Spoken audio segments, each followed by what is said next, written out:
Tranquil moment.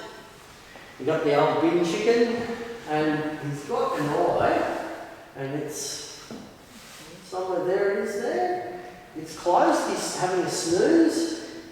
He's sitting there, and you've got him in the reflection of light, so you've positioned him well. He's on the rocks. It's a nice bokeh through the background. Beautiful separation. You've got detail in the highlights, detail in the shadows. You've done a really good job with it. I think the critique is actually quite glowing on that one when you read it, if you read it. If it's yours. I don't know if everyone's going to read any more than their own. I don't never do. I just read my own. Judge doesn't know what he's talking about. I have said that, haven't I? Every week? No, sorry.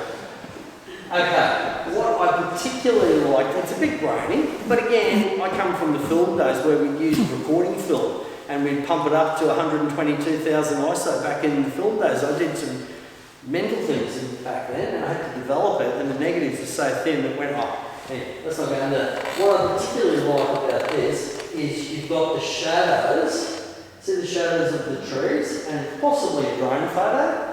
Or maybe out of a helicopter, and you've got the shadows on the reflection, so the reflections of shadows, and that's the draw for me. I really like that aspect. It was a drone photo. No, really? I thought maybe you were hanging out of a helicopter.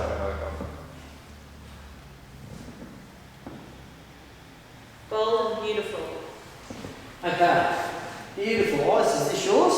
No, it's just after seeing that other masterful portrait, any masterful portraits, I think it must be yours.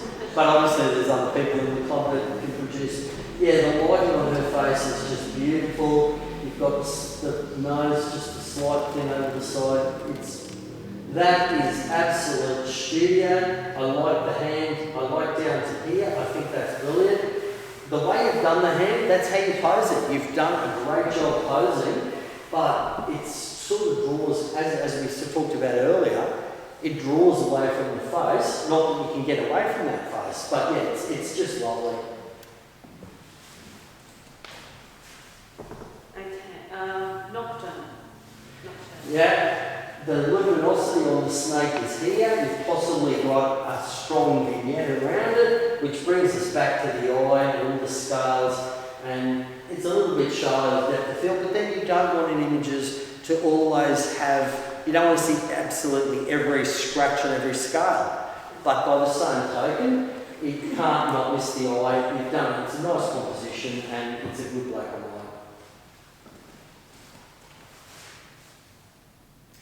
Old, new.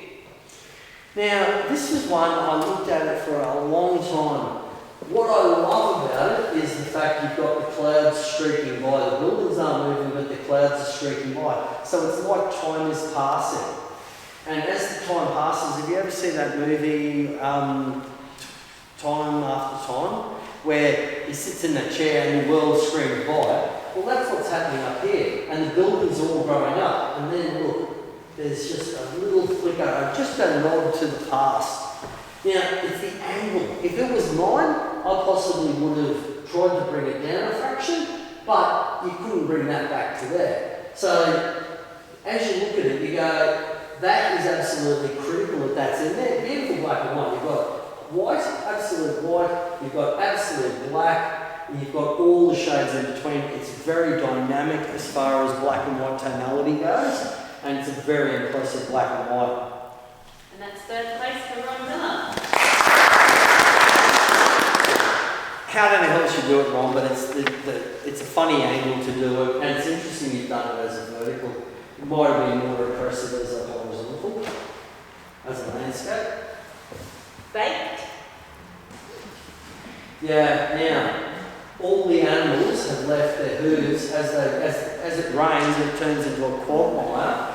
The animals have left hooves, and so we've got our subject, we've got our counterpoint, we've got the clouds on the horizon with no rain in sight. We've textured it into a warm, possible sepia, a warm tone, which is sort of the heat of the desert. It's late afternoon, the sun's possibly just set. There's so much detail. You've got detail in the shadows, detail in the highlights. It's just lovely.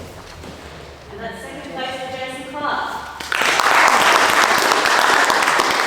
Get ready, the winner. And it's a cracker. Frenchie. It's an absolute cracker. Yeah, you've got detail, like, of course, prints you can look at later without electricity. This is your only chance to see this. So if you look right here, there's so much detail in the shadows, it's just perfect. You need to see his little hairs on his paw. Highlight, yeah, sure, it's a high key shot, you've got no background, but you have not burnt it because you've got the shadow of the little fella on the ground. He's got a rose, it's cute, it tells story, technically it's beautiful, his eyes are sharp, it's just lovely. And how you got him to hold the rose, did you dip it in bacon or what? Forced it in. Sorry? We forced it in there. Even the happy look on his face, like the things on his nose, the smile, it's just an absolute, like, I mean, as far as mood goes, like, I always look for story. Well, look at it, it's got story, it's got mood, it's artistic, it's technically, there's nothing I can say it's not good and technical, and it's rare, I've not seen one, which is SMART, instead of, keep it simple stupid. Yeah, which I hate, but it's smart. It's very well done. And that's first place for Rochelle James. Are you a professional photographer, Rochelle?